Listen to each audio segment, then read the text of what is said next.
พระเปลี่ยนเจ้าเขาว่าเจริญนาปกดัมปาปัมเจริญนาปกดัมปาปัมเจริญนี่ว่าวิสุทธินี่ข้อหนึ่ง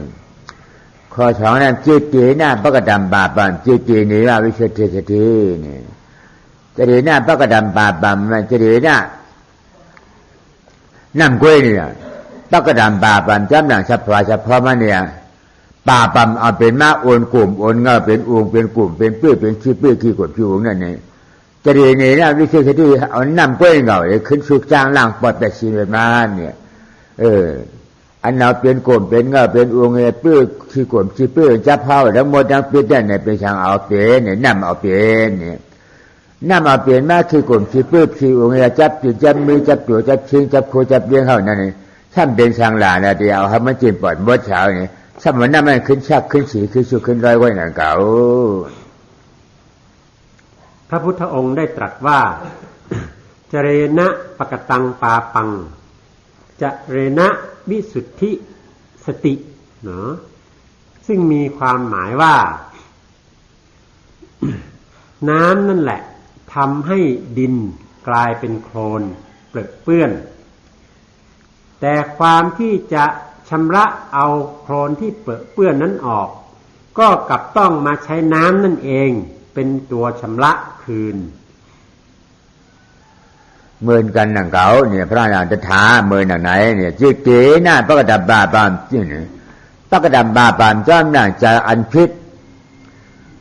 จะนี่พิษเปิงเจ้าเสียงดังหลงเจนั่นเนี่ยจิตเกน่าเป็นแจวเปลี่ยนก้อยเก่าเนี่ยในขันธากายาตัวนะพิษเป็นแจวเปลี่ยนก้อยเนี่ยจิตนี่ว่าวิเศษที่จะเอาเปลี่ยนมาอันเฮ็ดพิษเปลี่ยนก้อยนั่นก็ถ้าเอาใจก้อยเอาเฮ็ดให้มันหมันมันเมียนมันจีมันใจนะครับเป็นใจก้อยหนังเก่าในทำนองเดียวกันเช่นเดียวกันจิตเตนะปกตังปาปังจิตเตนะวิสุทธิสติจิตนั่นแหละเป็นตัวที่ทำให้เกิดความสกปรกแปดเปื้อนขึ้นมาแล้วจิตนั่นเองก็จะเป็นผู้ชำระความสกปรกแปดเปื้อนเหล่านั้นใจนาพิษนั่นเป็นใจช้างเนี่ยข้างว่าใจมิจฉาทิฏฐิเนี่ยใจอันนาพิษนั่นเป็นใจช้างใจมาเนาแม่นาเจียวใจนั่นเป็นห้องใจช้างเนี่ยห้องใจสมาทิฏฐิเนี่ย น้ามันนาพิษได้เปลี่ยนกลุ่มเป็นงาเป็นน้ำขุ่นน้ำงาเนี่ยน้ำมันเอาจริงบ่เมื่อใช้น้ำเป็นน้ำใสเนี่ยมือหนึ่งนั้นกล้วยเนี่ย ดังนั้นจิตที่เป็นมิจฉาทิฏฐิจึงเป็นจิตที่ทำให้เกิดความผิดต่างๆขึ้นมาจิตที่เป็นสัมมาทิฏฐิจึงเป็นผู้ชำระจิตที่แปดเปื้อนทำผิดต่างๆเหล่านั้นใจนาพิษมันเอาพิษเปลี่ยนเชื่อถือไว้หนึ่งลาเนี่ยมันที่ถือมันเอาพิษลาเนี่ย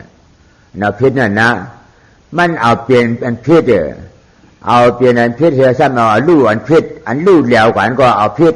อันเอาเปลี่ยนม่านก็เอาพิษตีเจ้มันมีเอาเปลี่ยนเอาลู่ตราสองตัวไว้นะ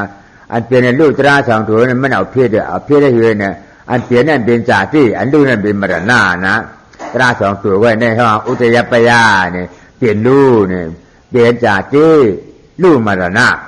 เนี่ยเปลี่ยนเนี่ยลู่ตราสองตัวนั่นเนี่ยมีข้อว่าเอาพิษเนี่ย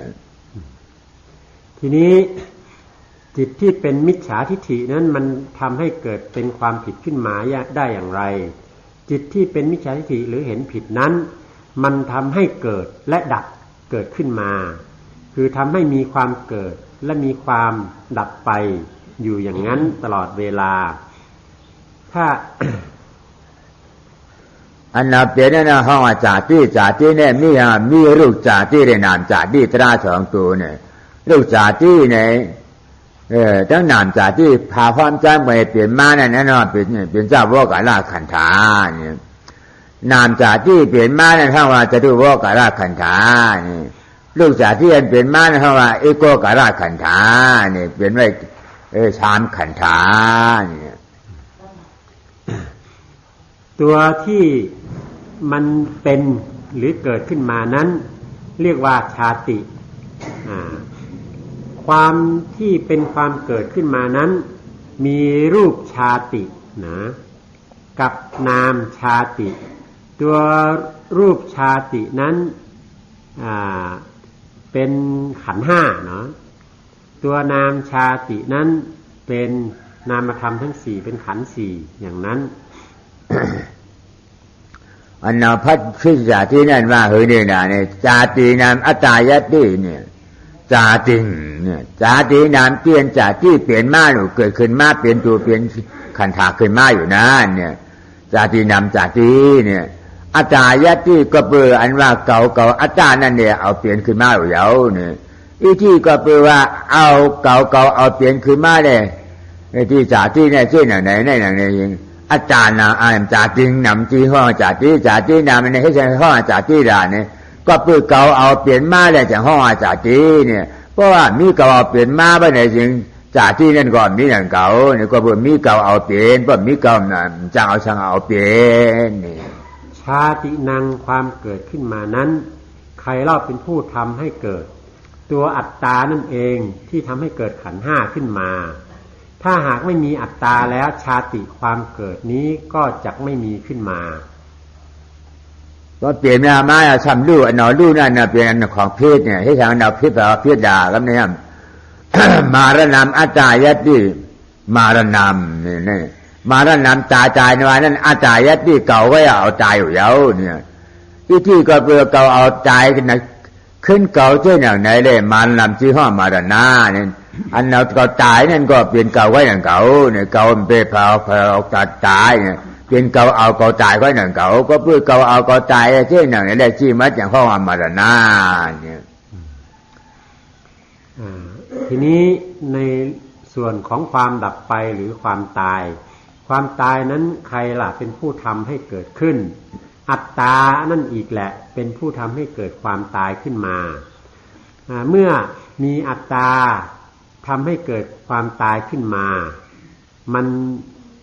มันจึงเป็นตัวทำให้เกิดสิ่งที่เรียกว่าความดับไปเนาะในการจะพราวพอพระเปลี่ยนเจ้าในห้อยเปลี่ยนในลูกเฉพาะตราสองเมียวเนี่ยจารานั่นน่ะมีเนี่ยเปลี่ยนในลูกจาติเนี่ยมีในจาติเนี่ยเพราะอาท่ากาถาเสียเขาจะชั้นปุ๋ยพังไว้ว่ามีไอ้จาราเนี่ยเปียที่ตราสองตัวเนี่ยนั่นจาราเปียที่ตราสองตัวนั่นก็ป้อมากอัตตาเฉยนี่ก็คำขึ้นเปลี่ยนในจาราสี่ตัวเนี่ยจาราในที่ฉันเนี่ยมันจาราเนี่ยจารัมเนี่ยอัตตายติกับจาราเนี่ยจารามเท่าอันว่าเนี่ยอาจายติเก่าเอาเท่าเยาเนี่ยอีที่ก็เปิดเก่าเท่าชื่ออย่างเนี่ยจารามจีจะห้อจาราร่างเก่าเอาเก่าเท่าเนี่ยเพราะว่าเก่ามีเนี่ยเขานี่ก็ยังเอาสังเท่านี่ทีนี้พระพุทธองค์ทรงตรัสไว้เนี่ยมีความเกิดขึ้นกับความดับไปสองอย่างเท่านั้นเองแต่ว่าอรรถกถาจารย์นั้นได้ใส่เพิ่มเข้าไปอีกในระหว่างความเกิดขึ้นดับไปนั้นคือความชรานะความชราหรือความแก่นั้นใครเล่าเป็นผู้ทำให้เกิดความแก่ความชราความผู้ที่ทำให้เกิดความแก่ความชราก็คืออัตตานั่นเองนะในความชรานั้นก็มีพยาธิความเจ็บไข้อยู่ด้วย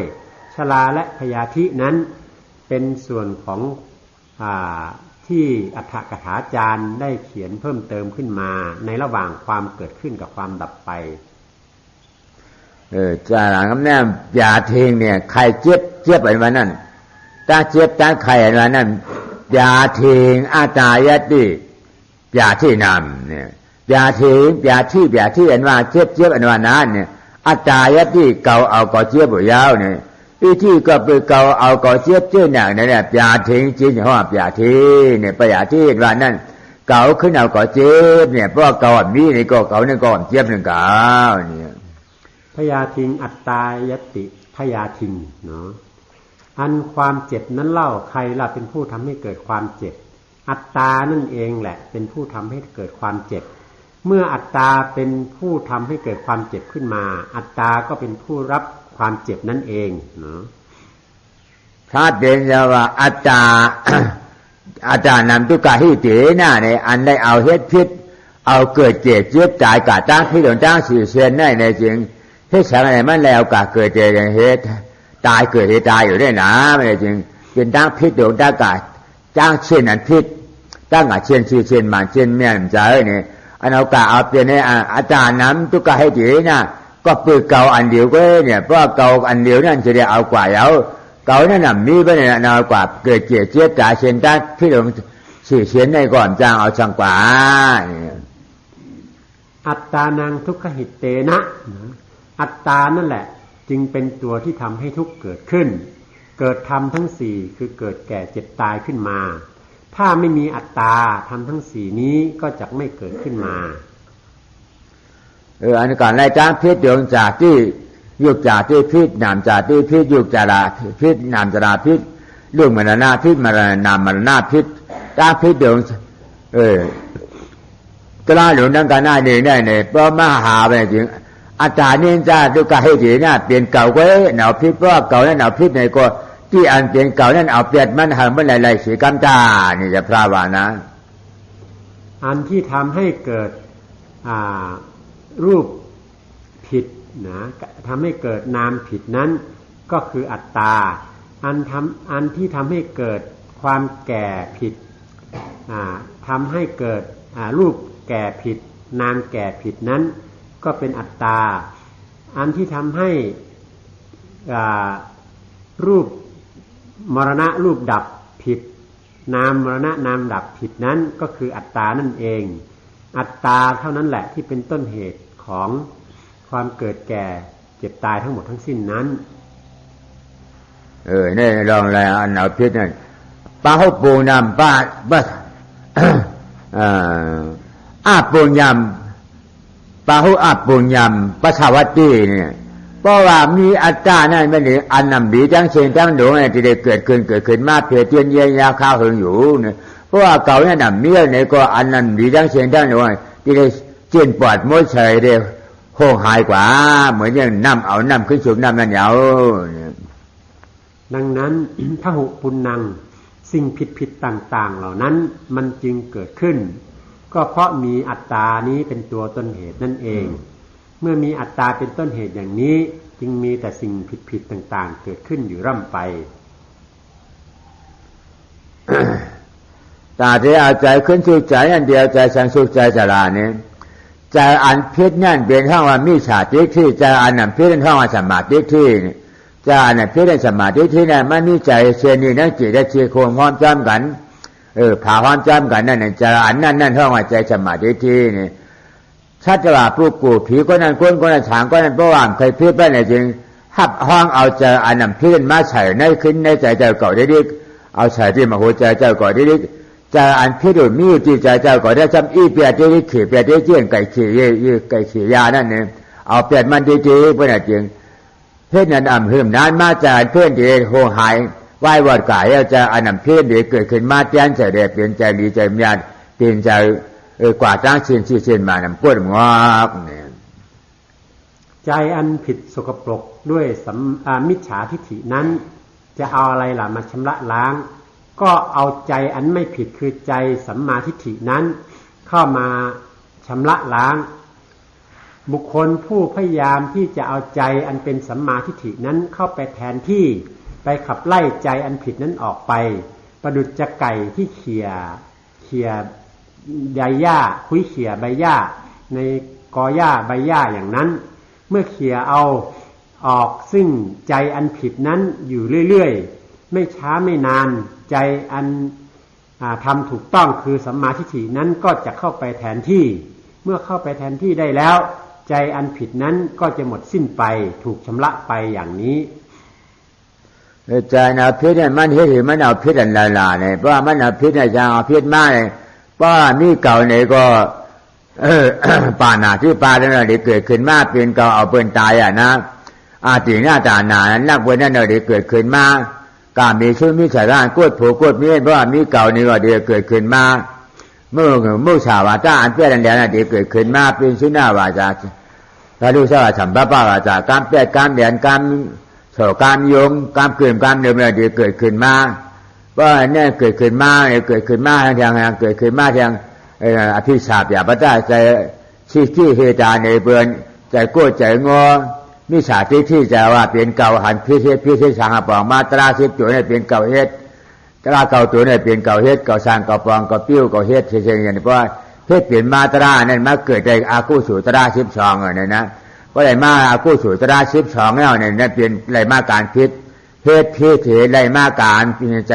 พิษเพราะอะไรมาใจพิษแล้วเนี่ยทำการอะไรเกียรติพิษแห่งละการอะไรปฏิสันติจีน่าปายาสีปุ่มนี่งราจิสานเปจาจุดีเกเอาอาหิอากุศลวิปากปฏิสันติเช่นเดียวกับเจเนี่ยได้มาปฏิสันติอันผิดเนี่ยเมื่อมีใจอันผิดมิจฉาทิฏฐินั้นเกิดขึ้นมาก็มีอัตตานั่นแหละเกิดขึ้นมา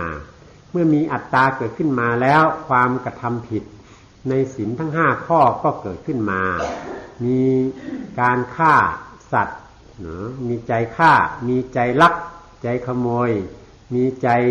ที่ล่วงเกินในเรื่องของข้อกาเมนะล่วงเกินลูกผัวลูกเมียผู้อื่นมีใจที่จะไปกล่าวเท็จกล่าวคำหยาบกล่าวคำส่อเสียดกล่าวคำเพ้อเจ้อเหลวไหลมีใจที่จะประกอบการประมาทต่างๆในศีลข้อที่5นั้นขึ้นมา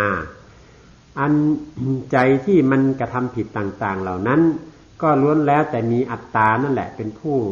พานำทำไปจนถึงอัพยาปัทะอัพยาปชาพยาบาทต่างๆเหล่านั้นก็จะเกิดขึ้นมาตามอกุศลกรรมบท12อย่างก็จะเกิดขึ้นมาด้วยใจอันผิดนั้นเมื่ออกุศลกรรมบท12อย่างเกิดขึ้นมาด้วยใจอันผิดนั้นแล้วก็จะได้รับผลผิดคือไปเกิดในอบายต่างๆอย่างนี้อนาตายได้เอาเกิดนั่นเป็นใจเช่นเดียวกันนะเอาตายก็เปลี่ยนวิปากเอาเกิดนั่นก็เปลี่ยนวิปากอ่ะนะพอขึ้นมาถ้าการถามว่าเกิดเจตแต่ตราฉีโจเนี่ยเปลี่ยนวิปากกันเนี่ยวิปากอะไรมีวิปากมีวิปากก้าวอะไรวันนั้นเพราะยังมีเกิดเจตแต่ฉลาดทั้งหมดทั้งปีเนี่ยที่เนี่ยมีวิปากเสียงเสียงพระร้องเขาก็มีในวิปากเสียงเสียง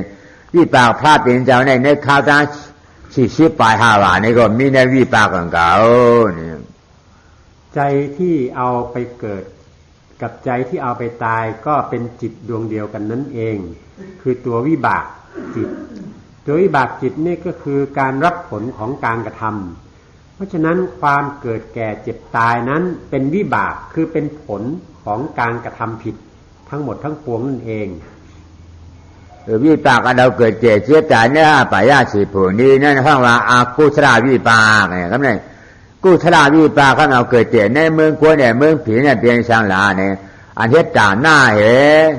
วิญญาณเจ้าเหตุหน้าปฏิดาหน้าปดานุมรณาธรรมไม่สมาธิที่สี่สู้กับมาเนี่ยฉีโตอันนี้ฉีได้เหวิญญาณเจ้าเห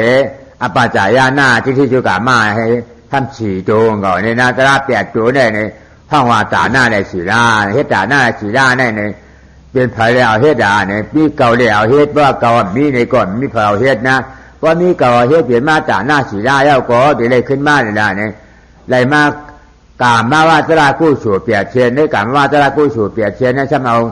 วิปากไม่ทำไรมาสิไรสังลาเนี่ยไรมาหาวิปากเปียเชียนเนี่ยนะอาหิวิปากก็ที่สันติเชียนเนี่ยตราเก่าตัวในเก่าตัวนั่นเอาเปลี่ยนในเมืองกัวเนี่ยในเมืองผีหกผูเนี่ยอันเอาเปลี่ยนนั่นห้องว่าปฏิสันติเนี่ยอันเอาตายในเมืองกัวเนี่ยเมืองผีหกผูนั่นห้องใช่ไหมมาดอนหน้าเนี่ยวิบากที่จะต้องไปเกิดคือผลที่จะต้องไปเกิดในอบายภูมิทั้ง4นั้นก็คืออกุศลวิบากคือผลของการกระทำบาปอกุศลนั่นเองส่วนวิบากที่จะพาให้ไปเกิดเป็นมนุษย์และเทวดานั้นเรียกว่ากุศลวิบากกุศลวิบากนี้เกิดขึ้นมาจากอะไรบ้างกุศลวิบากนี้เกิดขึ้นมาจากผลของทานการให้ปันสิ่งของปฏิทานการแผ่เมตตาปัตตานุโมทนาการอนุโมทนาส่วนบุญแล้วก็ศีลการรักษาศีลอัปปจายนะความอ่อนน้อมถ่อมตนเวยาวัจจะความน้อมรับใช้ผู้อื่นซึ่งก็มีทิฏฐุชุกรรมเข้าประกอบด้วย ทั้ง2หมวดทั้งหมวดทานและหมวดศีลรวมเป็น8อย่างแล้วเป็นอเหตกะวิบากอีก1อย่างนะรวมเป็น9อย่างวิบากแห่งกุศลอันนี้ จึงเป็นเหตุที่พาให้ได้รับผลคือไปเกิดเป็นมนุษย์และเทวดาทั้ง6ชั้นนี่ก็เปลี่ยนเก่าเฮ็ดเก่าเปลี่ยนเก่าไรมาเก่าก็เกิดตายเปลี่ยนเก่าเฉยๆเนี่ยกำเนิดอันเฮ็ดอยู่ภาวะสมถะภาวนาธรรมะภาวนาจิตธรรมะเทศนาธรรมะเทศนาว่าอันนาดอันโหทั้งเสียงทั้งดวงอันจากอันอ่านทั้งเสียงทั้งดวงเป็นธรรมะเทศนาอันถ่อมอันโหอันนาดอันอ่านทั้งเสียงทั้งดวงเป็นธรรมะภาวนา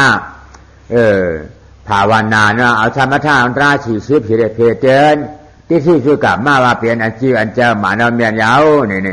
ในข้างว่าภาวนาตราในไรมาทางไรมาหลุดป้าว่าตรากู้ชู5เช่นอหลุดป้าว่าตรากู้ชู4เช่นที่หลุดป้าว่าตรากู้ชูนั่นเลยปฏิสันติเกิดตายปฏิสันติจะตัวว่ากระดาเอโกกระดาปฏิสันติอันหนึ่งปิจาวกระดาปฏิสันติอันหนึ่งในปฏิสันติ2อันตายก็จะตัวว่ากระดาเอโกกระดาตายปิจาวกระดาตายให้ตาย2อันนั่นก็การเทียดูป้าสิผัวงานสำไรปิจาวกจะตัวว่กระดาปฏิสันติเจทำไรปิจาวกระดาปฏิสันติตายเนี่ยตาย2อันนั่นก็เนี่ยอันตายเลยเกิดจะได้หลุป้าเลยหลุป้านั่นตรา2ตัวนั่นเปลี่ยนเอาเฮ็ดเปลี่ยนลาวเนี่ยอาตายติเปลี่ยนอาตาก็เนี่ยเอาตายก็เปลี่ยนมันเป็นอาตาก็มันเฮ็ดจานหน้าก็มันเฮ็ดสีหน้าก็มันเปลี่ยนมันเฮ็ดผ่าสัมปทาผ่าหน้าก็เปลี่ยนมันเนี่ยตราเอาตายเกิดนั่นหลุป้าเลยหลุป้าผู้ที่ทำให้ผู้ที่เป็นผู้กระทำบุญของศีลของทานของศีลนั้นใครเล่าเป็นผู้ทำก็อัตตานั่นเองกูนั่นเองกูเป็นผู้ทำกูเป็นผู้ รับผลของการกระทำอันนั้นอัตตาเป็นผู้รับผลของการกระทำอันนั้นทีนี้สูงขึ้นไปจากนี้อีกก็คือธรรมะสวนะการฟังธรรมธรรมะเทศนาการแสดงธรรมการท่องบนข้อธรรมต่างๆภาวนาการเจริญกรรมฐานต่างๆแล้วมีทิฏฐุชุกรรม ความเห็นที่ถูกต้องนั้นเป็นตัวประกอบอยู่ด้วยก็จึงเกิดการกระทำการกระทำสิ่งที่เรียกว่าบุญกุศลที่เป็นรูปกุศลและอรูปกุศล เมื่อทำสิ่งนี้เกิดขึ้นมาแล้วก็จึงได้มาซึ่งความได้ขันธ์4ขันธ์ได้ขันธ์5ขันธ์ได้ขันธ์เดียวเกิดเป็นพรหมที่เป็นรูปพรหมและอรูปพรหมมีขันธ์4ขันธ์มีขันธ์5ขันธ์มีขันธ์เดียวเป็นผลเป็นวิบากให้ได้รับจากการทำกุศลของการภาวนาอันนั้นเกิดเป็นพรหมอันนี้ใครเล่าเป็นผู้ทำใครเล่าเป็นผู้รับผลก็อัตตาอีกนั่นแหละกูนั่นแหละเป็นผู้กระทำและกูนั่นแหละเป็นผู้รับผลในธรรมในส่วนภาวนาอันนี้อันนี้เฮยเลยเปลี่ยนจากในผูกโลกาหลวงเนี่ยมีอัตตาก้อยอัตตาว่านั้นมีมันหลายก้อยเนี่ยอัตตาในห้องว่าอัตตาหลวงนะเก่าก่อนว่าห้องว่าอัตตาหลวงอัตตาหลวงอัตตาอ่อนทำมาเป็นอันถือว่าเป็นเก่าหมาหน้านั้นทำมาเป็นเก่าอันถือตัวนั้นอันนี้ว่าเป็นตัวเก่าอันถือตัวเก่า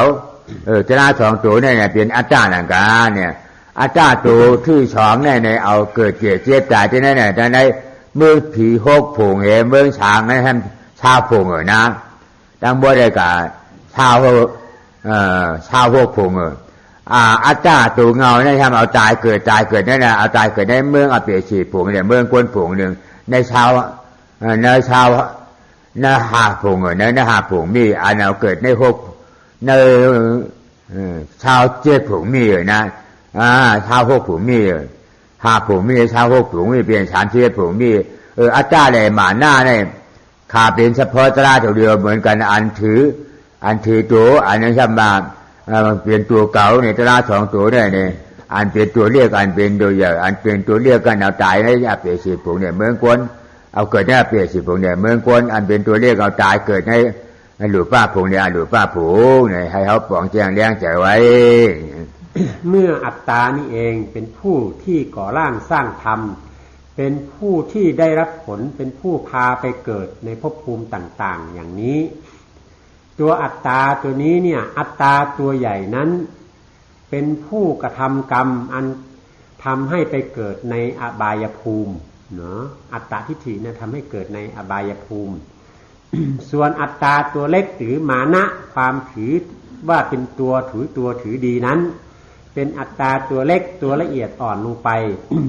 ซึ่งเป็นผู้กระทำเหตุที่จะทำให้ได้ไปเกิดในชั้นของเทวดา6ชั้นนะ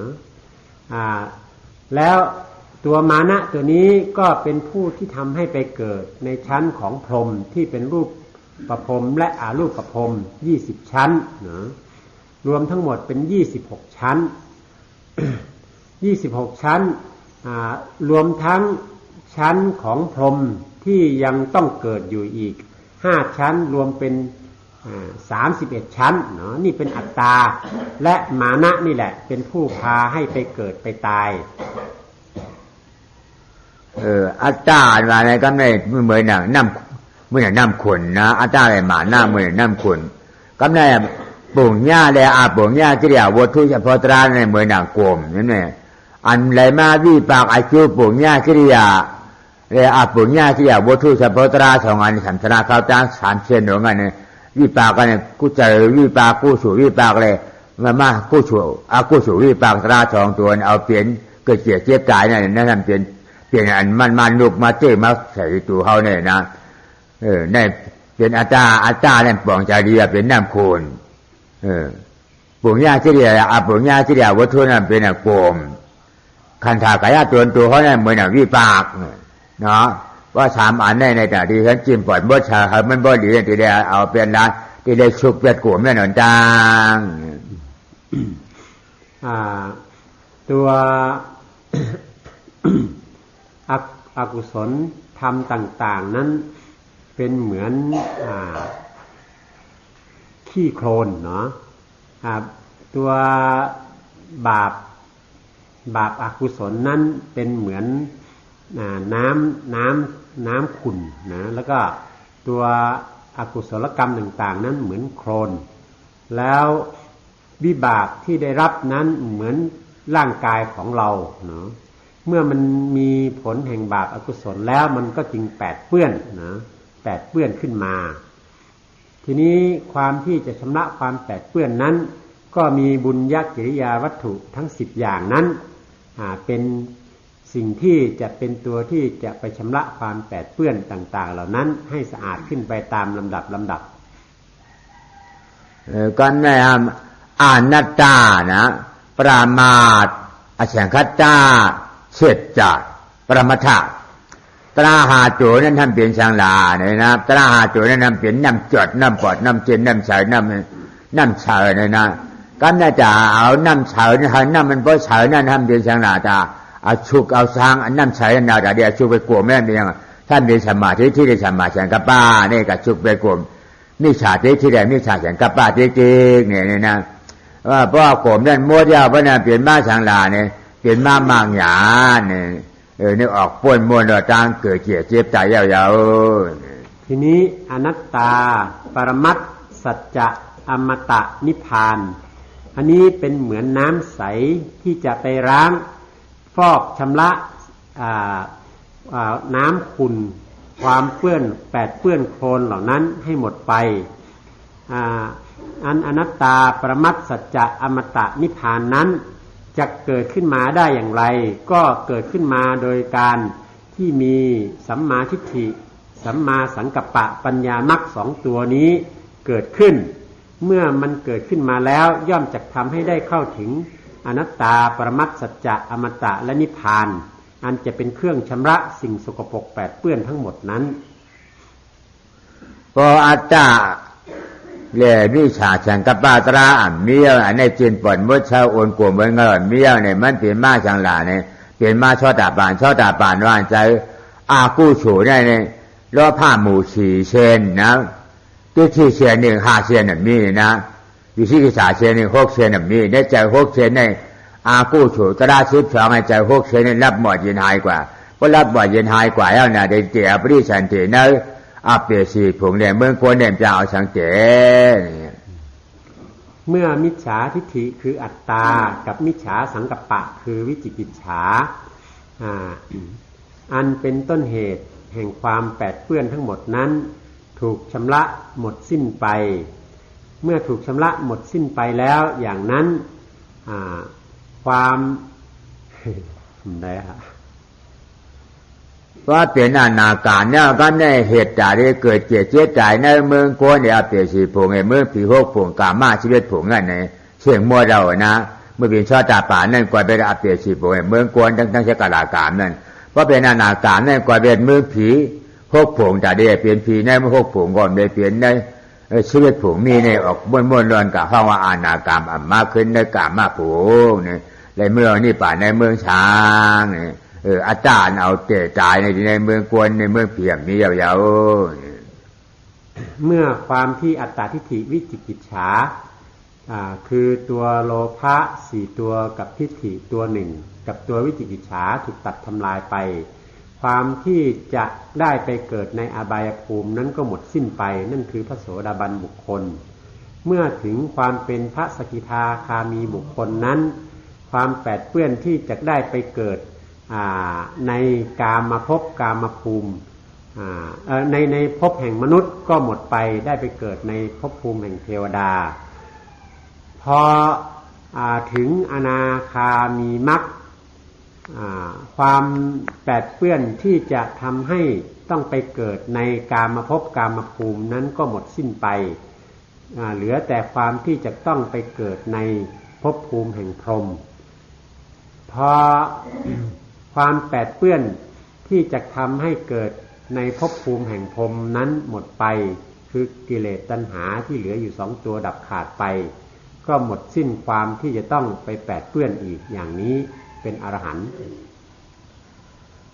ก็เป็นอรหันต์ตายพระเป็นเจ้าว่าเป็นอรหันต์ตานะอรหันต์ตานะอรหัยอันตายอรหัยอันตายอันก็เป็นกิริชาทั้งเสียงทั้งโมดเจ็บขาดบาดพุทธชุดเสียงยาวในห้องอรหันต์ตาเนี่ยอรหันต์ตาเตียวอาจารย์ที่ใจกาโตถึงกิริชาที่หน้ามีท่ามาหน้าเนี่ยกึศอำจารย์ช่างสีตัวเนี่ยอาจารย์เนี่ยกึศช่างสีอีสีว่าเสียงยศมดกว่ายาวเนี่ยจริงเพราะอาจารย์เสียงยศมดกว่ายาวเนี่ยที่ในกามาผงหรือป้าผงอันหรือป้าผงให้เปลี่ยนเมืองจ่าที่เรียนมาแล้วหน้าเปลี่ยนเมืองจ่าแต่เมืองเกิดเนี่ยที่ได้เมืองจ่าให้ก่อนจ่าให้กระจายที่เมืองเกิดให้ก่อนจ่าให้กระเกิดในพระเปลี่ยนเจ้าอรหันต์ตาเขาเจ้าพระเปลี่ยนเจ้าก็เป็นอรหันต์ตาสาธิบุตรามาเมื่อกันว่าอรหันต์ตาเขาเจ้าในกามีเมื่อผีผงงั้นเมื่อช้างผงเนี่ยเนินดึกลายจามกันที่ไรก่อนที่ไหนไว้กว่าเมื่อมีที่ไรกว่าเมื่อมีที่อนุปาที่ชานิปานผงกัดเย็นเตรียมเปลี่ยนเหลี่ยมตายเมื่อถึงความเป็นอรหันต์อรหันตะแปลว่าผู้ที่ตัดทำลายกิเลสได้หมดสิ้นนะไม่มีเหลือเป็นผู้ทำลายศัตรูนะที่จะมาทำให้ต้องเวียนว่ายตายเกิดอีกนั้นหมดสิ้นไปเมื่อได้ถึงความเป็นอรหันต์อย่างนั้นเหตุที่จะไปเกิดไปตายก็ไม่มีอีกแล้วเพราะฉะนั้นความที่ว่าพระอรหันต์นี่ไปอยู่ในภพภูมินั้นในที่นั้นที่นี้นั้นไม่มีอัตถกถาจารย์หรือตำราไหนได้บอกกล่าวไว้เลยเพราะว่าผู้ที่ได้ถึงความเป็นพระอรหันต์นั้นจะต้องไปอยู่ที่เดียวคืออนุปาทิเสสนิพพานคือความดับสูญไปจากโลกนี้นะไปอยู่ที่สภาวะนิพพานนิพพานอันเป็นธรรมธาตุนั้นก็เอาเป็นอาจารย์อันเราตายเกิดจีน่าเปลี่ยนตายเกิดจีน่าเปลี่ยนสีผมไม่ได้เมืองก้นสีผมมีเอานั่นในห้องเปลี่ยนโสดาป่าในเนาะเขาเจอเขาขอเปลี่ยนโสดาป่าเนี่ยมันเลยตายเอาเนี่ยอาจารย์เหล่าในมือเนี่ยกลุ่มปื้อกลุ่มองค์นุกขอพวกไก่ตีในเมืองเปลี่ยนสีวัตถุจางล่างปลอดเปลี่ยนมาแล้วเนี่ยเพราะว่ามันกลุ่มหลงปื้อหลงนุกองโกมเหปื้อนุกดีนะอปายาสีผมมีเนี่ยมีในก่อนเนี่ยอปายาสีผมมีก่อนได้เปลี่ยนป้อนได้เปลี่ยนในก็ห้องว่าโสดาป่าชะกดาการเนี่ยเขามาญาฐานะคำพระเปลี่ยนแล้วเนี่ยเดี่ยมอ้วนย่างเมาพลางฐานเลยในก็อะไรเปลี่ยนโสดาป่าชะกดาการลดอปายาสีผมมีอะไรเปลี่ยนในเมืองผีเมืองช้างอันเปลือกตมที่เกลือกกล้วให้ได้ไปเกิดในอบายและมาเกิดเป็นมนุษย์นั้นก็คืออัตตทิฏฐิ และวิจิกิจฉานั่นเองที่เป็นเปลือกตมเปลือกกั้วให้ได้ไปเกิดเมื่อได้ทำลายอัตตทิฏฐิและวิจิกิจฉาอันเป็นเปลือกตมนี้ออกได้แล้วความที่จะต้องไปเกิดในอบายภูมิและมาเกิดเป็นมนุษย์นั้นก็หมดสิ้นไปสภาวะอันนี้เรียกว่าสภาวะของพระโสดาบันบุคคลและพระสกิทาคามีบุคคลดังนั้นพวกเราทั้งหลายที่ต่ำที่สุดน้อยที่สุดก็ขอให้ชีวิตนี้ได้ทำตนเองให้เข้าถึงสภาวะแห่งความเป็นพระพระโสดาบันบุคคลหรือพระสกิทาคามีบุคคลสองชั้นนี้ได้ก็จักประเสริฐแล้วก็ยังว่าไปเลยว่าป้วนตราหมาอาตาเลยหมาหน้าตราช่องตัวเนี่ยในเรื่องเกิดเจ็บเจ็บตายย้อนป้วนก็ย้อนป้วนนะเก่าเตียงย้อนห้องเอามุนเจ้ามุนจ้างเขาจังหมดจังเปลี่ยนมาปั่นพรในกำผาโลกาเดี๋ยวในให้ออกป้วนม้วนรอดในความป้วนไหนกล้าเป็นหมอเตียงหมอกล่าวเขาอาจารย์เขาปู่จานเขาอันนี้อยู่ในโลกาเดี๋ยวในห้องมาจะได้ให้กล่าวเตียงย้อนบันเขาพอออกป้วนม้วนเลยเกิดเจ็บเจ็บตายนี่ก่อนมีจังออกป้วนม้วนรอดมันเกิดเจ็บเจ็บตายอะไรเมื่อใดแล้วเอาแบบอาจารย์นั้นขาดพิษตัวกายเอาอนัตตานั้นขึ้นมาแจ้งแฉกดีนั้นไม่ได้จริงแต่นี่เลยออกพ้นนั้นเกิดเจ็บตายที่นี่เปลี่ยนสีผมเหมือนกวนเพราะหมาหน้านั้นขาดตัวกายเอาเนี่ยหมาหน้านั้นน่ะนี้เอาเนี่ยเป็นใครเฮ็ดเป็นใครว่าอ่ำพิษใจล้ำอ่ำจ้วมอ่ำชีสังเอานั่นในเมื่อนั้นเกิดขึ้นมาแจ้งเนี่ยตีน่าหลูป้าเลยหลูปกามาสุกจี้เลยหลูป้าหลูป้านั่นชาผงอันจะดีชาพวกผงอันถึงออกพ้นม้วนรอนลายเนี่ยเพราะว่าหมาหน้ายังมีอยู่ในคาเฮาใครเก่งก้าวใครเก่าก้าวใครย้อนหับพรก็อะไรนี่ก็ตาที่ออกพ้นม้วนรอนนั่นแหละนี่ถ้าตราบใดยังมีอัตตทิฏฐิอยู่ยังมีความเห็นเป็นเราเป็นตัวเป็นตนอยู่นั้นจะไปกล่าวอ้อนวอนร้องขออย่างไรก็จะไม่สามารถพ้นไปจากเปลือกตมแห่งความที่ต้องไปเปลือกกลั้วอยู่ในอบายและมนุษย์โลกในกามภพกามภูมิต่างๆเหล่านั้น เพราะว่ามีอัตตาอยู่ถ้าหากว่ายังมีมานะอยู่ความที่จะต้องไปเปลือกกลั้วเปลือกเปื้อนอยู่ในเปลือกตมแห่งความที่จะต้องไปเกิดในรูปภพอรูปภพและกามภพอันเป็นชั้นของเทวดานั้นก็ยังจักต้องมีอยู่ร่ำไปเมื่อไรเอาออกเสียได้ซึ่งอัตตาทิฏฐิวิจิกิจฉาแล้วจึงจะสามารถข้ามพ้นไปได้จากอบายภูมิอบายภพและมนุษยภูมิมนุษยภพนั้นถ้าเอามานะออกได้เสียแล้วถึงจะได้ข้ามพ้นจากกามภพรูปภพและอรูปภพไปได้เพราะใครออกพ้นมนต์ตั้งเกิดเจ็บตายนี่ก็เกาฉีก้อนนั่นทีเดียวเปียกเฉยๆนะเกาเกิดนี่เกาเกิดนี่ก็เกานั่นเอาเปียกเดียวเกิดเดี๋ยวนี้เกาแก่นี่ก็เอาเปียกเกิดที่เกานั่นทีเกิดนั่นก่อนนี้เกาตาเกาเจ็บนี่ก็ว่าเพราะเปียกเกาอะไรนั่นเจ็บนั่นก่อนนี้เกาตายเนี่ยเพราะเปียกเกานั่นก่อนตายนั่นก่อนนี้นี่เพราะใครออกพ้นมนต์เกิดเจ็บตายฉีโตนี่ก็เอาเปียกเกาฉีก้อเพราะเกาฉีก้อนั่นน่ะเนี่ยนี่ก็เปลี่ยนพระยหันตาเขากว่าให้เปลี่ยนได้เกิดเจ็บตายได้เปลี่ยนยาวๆเนี่ยที่ความเกิดแก่เจ็บตายนั้นถ้ายังมีกูเกิดกูแก่กูเจ็บกูตายอยู่ก็ย่อมจะไม่พ้นถ้าเมื่อไรเอากูออกจากความเกิดความเกิดนั้นก็ไม่มีเอากูออกจากความแก่ความแก่ก็จะไม่มีเอากูออกจากความเจ็บความเจ็บก็จะไม่มีเอากูออกจากความตายความตายก็จะไม่มีอย่างนี้เก่าเนี่ยพอดีมาลาดมาในเก่าวันนี้มันจอดกำผ่านะเดี๋ยวเมืองผีหกบุงเมืองสางชาผงลงมาโตถึงวันเมืองกวนเอาเปสีผงเนี่ยมีเก่าตัวเดียวเฮเอาเป็นเขาสีก้อนนั่นแหละนะเอาเป็นเก่าเกิดเก่าเจ็บเก่าเจ็บกว่าตายเพราะว่าเก่าก็เหลือนั่นเอาออกปนมันเรากว่ามันก่อนเมียเก่าเนี่ยเพราะยังเมียไม่เปลี่ยนหือไว้ด่าเพราะไหนจึงเก่าตายเก่าเกิดเก่าเจ็บเก่าเจ็บเก่ากินเก่าเก่าเยี่ยวเก่ากว่าเก่านั่งเก่าไปเป็นเก่าไม่หมดอ่ะเพราะมาด่าไปเก่านี่ขึ้นกินเก่าอ่ะนะเก่ากินข้าวนะเก่ากินเก่ากินพักนะเก่ากินเก่าจ้ากาเนี่ยเพราะพายแต่เนี่ยเก่าพายเก่า เป็นเก่าพายเป็นก็เยี่ยวเป็นเก่าเยี่ยวเป็นเยี่ยวจำหมดจำเปลี่ยนเป็นเก่าเชียงเชียงเปลี่ยนเก่าเชียงเชียงเอามาเปลี่ยนมาหนาหือหนาในเมื่อปานอายุพระเป็นเจ้าเฮามีเก่าปีน้องเก่าปีน้องสีก้อนะเก่าปีน้องสีก้อเก่าปีน้องสีก้อนั่นในเมียตายไปทีแล้วเนี่ยเป็นชัดเทโดงอย่างนี้เก่าก้อนหนึ่งนั่นในเมื่อเปลี่ยนเก่าเมื่อเปลี่ยนยาหันตานะเก่ามีนะก็ได้เก่า3ก็เก่า4ก็ตั้งเฮ้ยเก่า4ก็ตั้งเฮ้ยเนี่ยก็เป็นเก่าเฮิรนเก่ายี่เก่ามีเก่าลูกเก่าหน้าเก่าให้เก่าชวนเก่าเนี่ยก้อนหนึ่งใช่ไหมก้อนหนึ่งก็สมานั่นเก่าเฮิรนเก่ายี่เก่าหน้าเก่าให้เก่าชวนเก่าเนี่ยเก่าก้อนหนึ่งก็สมาเฮิรนเก่ายี่เก่าหน้าเก่าให้เก่าชวนเก่าเนี่ยเก่าก้อนหนึ่งก็เฮิรนเก่ายี่เก่าหน้าเก่าให้ชวนเก่าเนี่ยเก่าเป็นเก่า4ก็นะเก่า4ก็นั่นเนี่ยมีปีน้อง4ก็ก้อนยิงก้อนหนึ่งก้อนจ่าย3ก็ก้อนจ่าย4ก็ในก็นี่กับหลอดเก่าเมื่อเปลี่ยนยาหันตาเอาไว้นะทีนี้ถ้าพูดถึงเรื่องของความเป็นกูนั้นมันมีความเป็นกูสอดแทรกไปอยู่ทุกอนูของโลกของจักรวาลทั้งทุกโลกนะทุกโลกทุกภูมิตั้งแต่อบายโลกมนุษยโลกเทวดาโลกพรหมโลกทั้งหลายเหล่านี้มีความเป็นกูไปอยู่ทุกหนทุกแห่งไปทั่วไปหมด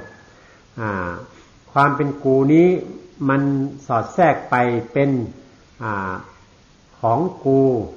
บ้านกูภพของกูชาติของกูชีวิตของกูของกูอะไรทุกสิ่งทุกอย่างทั้งหมดในเรื่องของความเป็นกูนี่ก็เป็นกูเกิดกูเป็นของกูอะไรต่างๆเหล่านี้ในเรื่องนี้มีเรื่องเล่าว่ามีครอบครัวหนึ่งนะมีลูกอยู่5 คนนะคนที่5นั้นเป็นผู้ชายได้ไปบวชแล้วได้บรรลุธรรมเป็นพระอรหันต์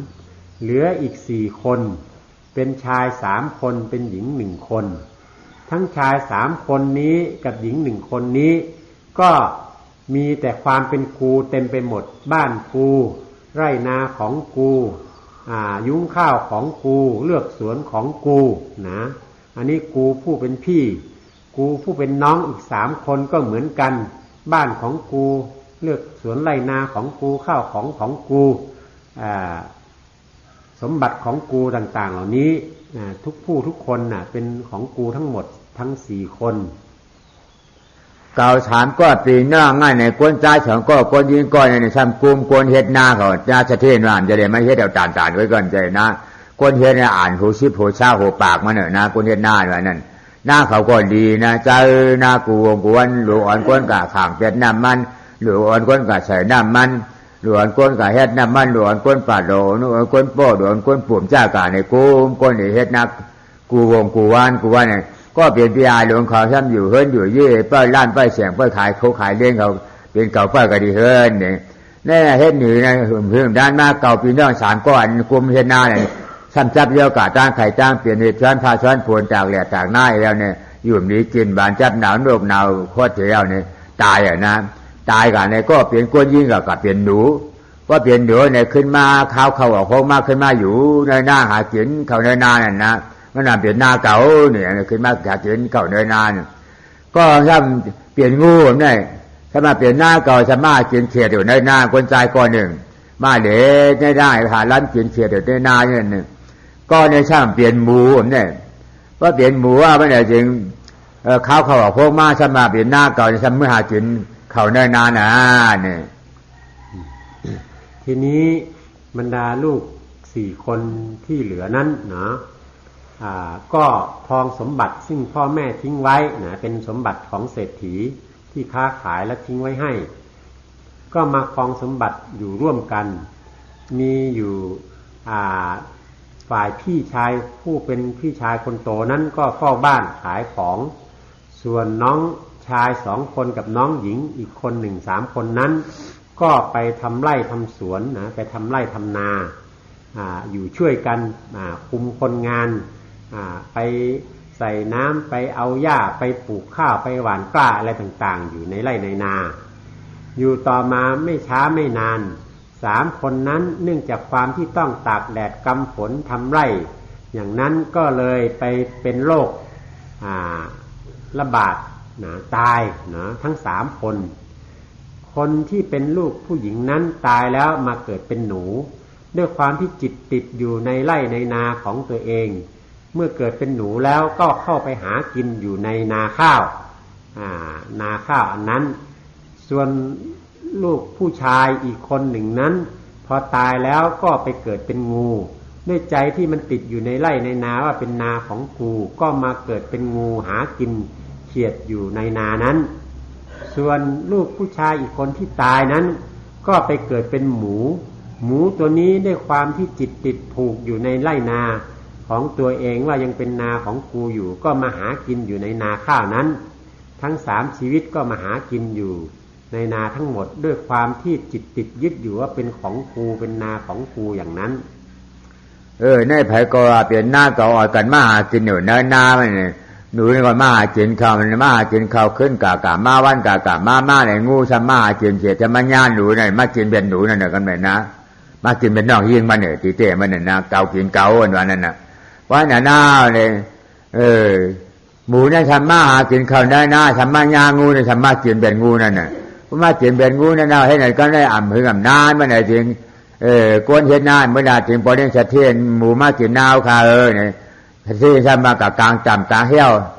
กลางหอกแล้วเนี่ยมากลางจำกลางเหี้ยวกลางหอกเนี่ยทำมาถูกเหี้ยวถูกหอกกับกลางจำหมูเนี่ยทำตายเพราะหมูตายเอาไปไหนจริงทำมาย่าเอาเนื้อเสียเลยวันกันเมื่อจิ้วกันเมื่อกินเนื้อหมูเนี่ยมันเอาเมื่อเฮ็ดเนื้อชวนเนื้อสังอันเดียวเนี่ยเอาเมื่อฉงน้องจานมันก็เป็นยาจานนั่นยาวทีนี้ เมื่อเป็นอย่างนั้นแล้ว หนูตัวนั้นก็หากินข้าวอยู่ในนานั้นเมื่อหากินข้าวไปมาอยู่งูซึ่งก็เป็นพี่ชายของหนูนั่นเองก็มาหากินหนูกินกบกินเขียดในนามาเจอหนูก็งูก็จึงกินหนูหรือกินน้องสาวตัวเองในอดีตชาตินั่นเองพองูกินหนูไปแล้วหมูซึ่งมาหากินข้าวเนี่ยหากินอยู่ในนานั้นมาเจอใส่งูก็กินงูเข้าไปงูน้องชายตัวเองพอมีหมูเข้ามาหากินข้าวในนาอย่างนั้นแล้วคนเฝ้านาก็ไปบอกเศรษฐีผู้เป็นพี่ชายใหญ่ว่ามีหมูมาหากินข้าวอยู่ในนามาลักกินข้าวอยู่ในนาพี่ชายก็เลยให้กางแล้วกางบ่วงกางหอกกางขวากดักหมูตัวนั้นหมูก็ตัวนั้นก็ถูกบ่วงถูกขวากตายเจ้าของพี่ชายผู้เป็นเจ้าของนาก็ชำแหละหมูตัวนั้นเอามาแบ่งมาทำอาหารกินกันแล้วทำเอาเป็นแหนมฟักเป็นแหนมแล้วก็เอาไปถวายพระอรหันต์ผู้เป็นน้องชายให้ได้บริโภคด้วย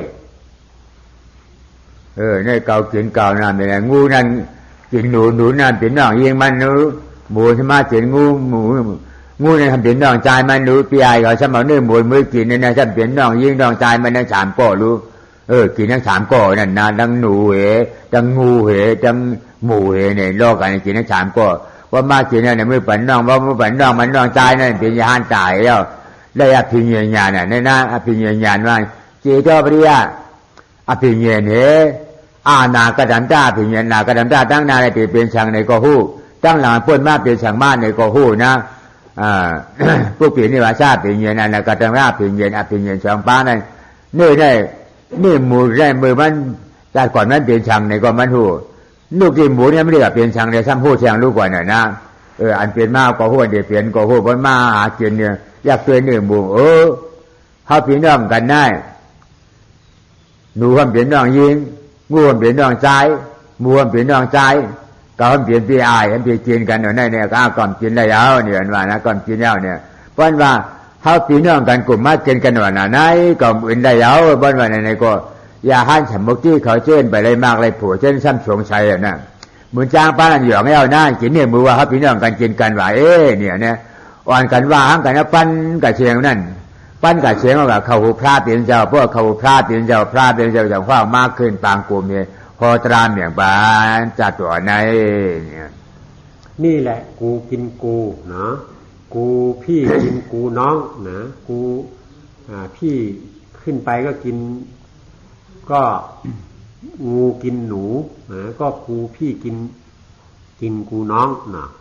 แล้วก็หมูก็กินงูอีกทีนะก็พี่กินน้องอีกแล้วพี่ที่เป็นเศรษฐีเจ้าของนานั่นก็มากินหมูอีกทีหนึ่งก็อันนี้ก็พี่กินน้องอีกทีนะแล้วยังเอาไปถวายพระผู้เป็นพระอรหันต์ลูกผู้ชายที่เป็นอรหันต์นั้นอันนี้ก็เป็นกูกินกูวนกันอยู่อย่างนี้ทีนี้เมื่อเอาเนื้อหมูนั้นไปถวายผู้ที่เป็นพระอรหันต์นะญาติผู้ที่เป็นพระอรหันต์นั้นท่านที่เป็นพระอรหันต์นั้นท่านเป็นพระอรหันต์ประกอบด้วยอภิญญาสมาบัติท่านมีเจโตปริยญาณมีปุเพสันนิวาสานุสติญาณนะล่วงรู้อดีตรู้อนาคตรู้ชาติเก่าๆเมื่อท่านได้มาเห็นเนื้อหมูที่เอามาถวายแล้วท่านก็มองระลึกเห็นว่าอันที่เป็นหมูนี่ก็เป็นน้องของเราเป็นพี่น้องของเราที่เป็นงูก็เป็นน้องสาวที่เป็นหนูก็เป็นน้องสาวที่เป็นงูก็เป็นน้องชายของเราโอ้พี่กินน้องน้องกินพี่อยู่อย่างนี้ท่านก็เลยพึงลำพันออกมาว่านี่เราพี่น้องจะมากินกันอยู่อย่างนี้อีกแล้วนะลำพึงออกมาทีนี้ท่านกล่าวลำพึงออกมาอย่างนั้นแล้วบรรดาภิกษุที่เป็นปุถุชนทั้งหลายไม่รู้เรื่องก็ว่าโอ้ท่านภิกษุองค์นี้คงบ้าแล้วเนี่ยพอจะกินเนื้อหมูแล้วบอกว่าพี่กินน้องน้องกินพี่อยู่อย่างนี้ก็พากันโจษจันกันไปทั่วจนข่าวนี้ได้ยินไปถึงสมเด็จพระสัมมาสัมพุทธเจ้าสมเด็จพระสัมมาสัมพุทธเจ้าจึงยกเอาเรื่องนี้ขึ้นมากล่าวแสดงเป็นธรรมเทศนาให้ภิกษุทั้งหลายได้ฟังเพราะว่านั้นในยหันปุถุชนเขาว่ามันหย่องเอาในพระเป็นเจ้าข้างยานเขามาจู้ชุมตุมกันเที่ยวในพระเป็นเจ้าจังเอาพวกปีนี่ว่าช่างหยาดมันมุงขึ้นตั้งหลังใจเต้อันยหันบ้านในวานเนี่ยมันแจมมุงด้วยเนี่ยใจเต้หนูนั่นน่ะเป็นน้องยิงมันเต้จัดก่อนนะเนี่ยงูนั่นทำเป็นน้องใจมันหมูนั่นเป็นน้องใจมันเนี่ยก็เปิดเขาเฮ็ดไห่เฮ็ดนาเฮ็ดสวนเนี่ยเนี่ยเก่าอาจารย์ตลาหลวงเนี่ยเปลี่ยนเป็นของเก่าที่ใจล่างเปลี่ยนไห่เก่าหน้าเก่าสวนเก่าเฮิรนเก่ายี่เก่าฉันตายมาเนี่ยเขาตายเลยเป็นหนูเป็นหมูเป็นงูเหี่ยอยู่ขึ้นในหน้าเขานั้นเพราะหน้าเน่าในสิ่งเขาก็ขึ้นมาหญ้ากันเขาเลยกินกันเพราะกินกันเน่าในพี่ไอ้เรื่องคนจะเป็นต่างอะไรมาเป็นน้องใจมันกับหมูนั่นเนี่ยเขานั่งกันดิ้นมากินกันจื้อเตี้ยใจเตี้ยหมันได้ยาวเนี่ยพระเป็นเจ้าขึ้นช่ำขึ้นนั่งหลังไงขึ้นห้อออกหมองราดเนี่ยมาอยู่ยาวเนี่ยเมื่อภิกษุทั้งหลายพากันโจษจันอย่างนั้นพระพุทธองค์ก็จึงทรงเล็งด้วยพยานบุพเพนิวาสานุสติญาณ นั้นก็รู้ถึง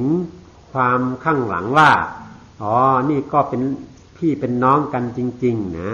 อันหนึ่งเป็นน้องสาวเป็นหนูอันหนึ่งเป็นน้องชายเป็นงูน้องชายเป็นหมูต่างก็กินกันแล้วพี่ชายที่ยังมีชีวิตอยู่นี่ก็กินแล้วจะเอามาให้พระอรหันต์ผู้เป็นญาติเดียวกันนั้นกินกันอีกอย่างนี้อันนี้เป็นความจริงพระพุทธองค์ก็จึงนำเรื่องนี้นำขึ้นมาแสดงแก่ภิกษุทั้งหลายเป็นเรื่องของกูกินกูเพราะว่าความที่ติดอยู่ในทรัพย์สมบัติไร่นาสมบัติพัสถานต่างๆเหล่านั้นจึงทำให้สัตว์เหล่านี้ต้องมาวนเวียนอยู่ใกล้กันร่วมกันกินกันอย่างนี้ก็เป็นอนาชัมชลาเวิร์ดไว้ออกข้าหลงได้เนี่ยมันยืดยาวข้าวหึงกระดานใดนี่เพราะว่าอันหน้ามาใจกล้าชัมชาโร่อันหน้ามาใจกล้าว่ามือจ้าเตะเปลี่ยนมาพันนะชัมชาโร่ชัมชลาหลงได้เนี่ยในคอหนึ่งพระเป็นเจ้าอันหน้ามาใจกล้าชัมชาลามือจ้าแต่เปลี่ยนตัวมาเปลี่ยนโมกตัวได้เปลี่ยนโปกตัวได้เปลี่ยนงูตัวได้มาเลยแมวตัวได้กวนกว่านั่นเนี่ยอันจางลาเลยนะเปลี่ยนมาพอเจิดพอเจนะในทำคอหนึ่งเนี่ยอาวิชาเปจายาแสงขาลาเนี่ยอวิชาอัมพูแสงขาลาเมื่อจ้าเตะเปลี่ยนแสงขาลามันเกิดเปลี่ยนตัวเปลี่ยนชัดเจว่ามานั่นอัตตาเตะจังพวกวางขันสามานั่นเนี่ยอัตตาตราตัวนั้นเตะมาเมื่อเลยเปลี่ยนมาเมื่อเลยปีเลยเดือนเลยวันเลยในก้อมหูเปลี่ยนมาผีก็เลยก้นก็เลยสางก็เลยก้อมหูเนี่ยเพราะว่าอนามาแต่ข้าจำจะละเลยอวิชาเปจายาแสงขาลา ดังนั้น พระองค์จึงกล่าวว่าอนัมัตตกะสังสารา ก็หมายความว่าชาติที่จะต้องเวียนว่ายตายเกิดของสัตว์ของจิตวิญญาณแต่ละดวงนั้นมันนับไม่ถ้วนไม่สามารถบอกกล่าวได้ว่าจิตวิญญาณดวงนี้เนี่ยได้ไปเกิดเป็นคนเป็นสัตว์เป็นหมูเป็นหมาเป็นเป็ดเป็นไก่เป็นวัวเป็นควายอะไรมาบ้างแล้วนับอ่านไม่ถ้วนอันนี้คืออนัมัตตกะสังสาราความที่ไม่สามารถจะนับอ่านได้ว่าจิตวิญญาณแต่ละดวงนั้นได้ไปเกิดเป็นอะไรมาบ้างอวิชชาปัจจยาสังขาราเพราะความไม่รู้ความมืดบอดความโง่เขลาจึงเป็นเหตุให้เกิดสังขารเกิดชีวิตเกิดปรุงแต่งขึ้นมาเป็นรูปเป็นร่างเป็นสิ่งนั้นสิ่งนี้ขึ้นมาก็เอาการพระเป็นเจ้าพ่อปันน้ำปัจจาจาดีนั่นเนี่ยในจึงปัจจาจาดีเนี่ยโผในงูชักตายคือนั่นเพราะเมืองเลี้ยงพระป่าเมืองเลี้ยงมาลูกชายก้อนหนึ่งรองน้ำกันลูกยิงก้อนหนึ่งจะเกิดมากขึ้นนั่นทำหุ่งเมากากินอูเลเมนั่นนักปีอายก้อนหนึ่งในสามก้อนในขึ้นเจอกูต้องทำกวนเตียงตายวันเหลียวขึ้นเหลียวกันก็ได้ตายหกก้อนเดียวเอาอย่างเมื่อชื่อพระเป็นเจ้าอย่างว่าสัตว์ว่าตัวนั้นบ่เอาเฮ็ดเมบ่ไหนจึงเอาเฮ็ดปีเอาเฮ็ดน้องเอาเฮ็ดผัวบ่ไหนจึงสัตว์ว่าทั้งหมดอันนี้ในกำผาในอันจันหนึ่งแล้วนางเนี่ยสัตว์ว่าตัวพ่อตัวนั้นในอันนั้นเป็นอูเฮามามีเนี่ยอันเป็นปีอายน้องชายเฮามามีเนี่ยอันได้เป็นผัวเฮามามีสัตว์ว่าได้เป็นอูเฮามามีเนี่ยสัตว์ว่าตัวเมียตัวนั้นได้เป็นเมียเฮามามีอันได้เป็น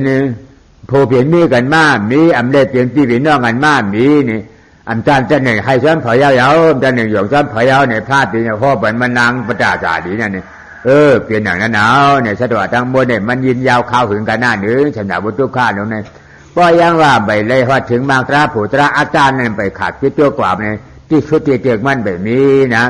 เพราะอาจารย์นั่นชุดตัวกว่าเย้าเนี่ยเจี๊ยจ่าที่เจกชุดมันนั่นตัวกว่าเย้าเพราะหมาหน้าชุดกว่าเย้าเนี่ยหนึ่งจ่าเด้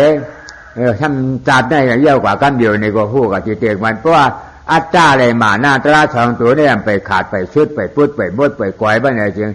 ชำชาล่าหลงตั้งนานเลยไม่ได้กัดเจอกันแล้วนึงกับฮอดกันดีแล้วนึงวันถ้าเป็นเจ้านึงสู่แล้วในก็เตือนว่ามุ่งหาจีเตกจีชุดมันใดดังนั้น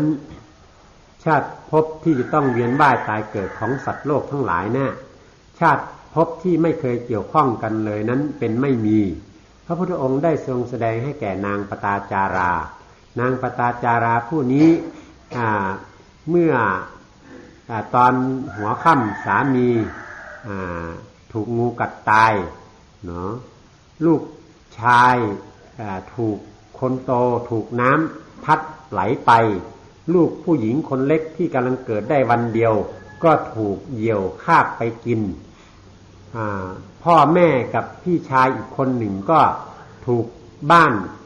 ตึกถล่มทับตาย6 คนตายพร้อมกันในเวลาอันใกล้เคียงกันอย่างนั้นจึงทำให้นางเป็นบ้านะเมื่อนางเป็นบ้ามาพระพุทธเจ้าแล้วพระพุทธองค์จึงทรงแสดงทำให้ฟังว่าชีวิตของสัตว์ทั้งหลายทั้งปวงนี้ที่ไม่เคยเกี่ยวข้องกันเป็นไม่มีผู้ชายคนไหนที่ไม่เคยเกี่ยวข้องเป็นพ่อเป็นสามีเป็นลูกเป็นน้องชายเป็นพี่ชายของเรามาก่อนเลยเคยเกี่ยวข้องเป็นมาทั้งนั้นไม่มีที่ไม่เคยเกี่ยวข้องกันดังนั้นเมื่อมันเป็นอย่างนี้แล้วชาติภพที่จะต้องมาเกี่ยวข้องกันนี้มันจักไม่รู้จักสดสิ้น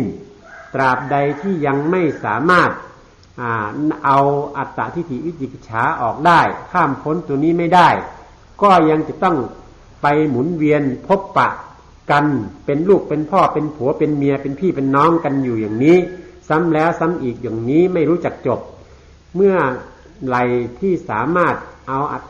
ตทิฏฐิวิจิกิจฉาขาดลงได้แล้วชาติภพที่จะต้องมาเกิดมาเกี่ยวก็คงเหลืออีกเพียง7 ชาติถ้า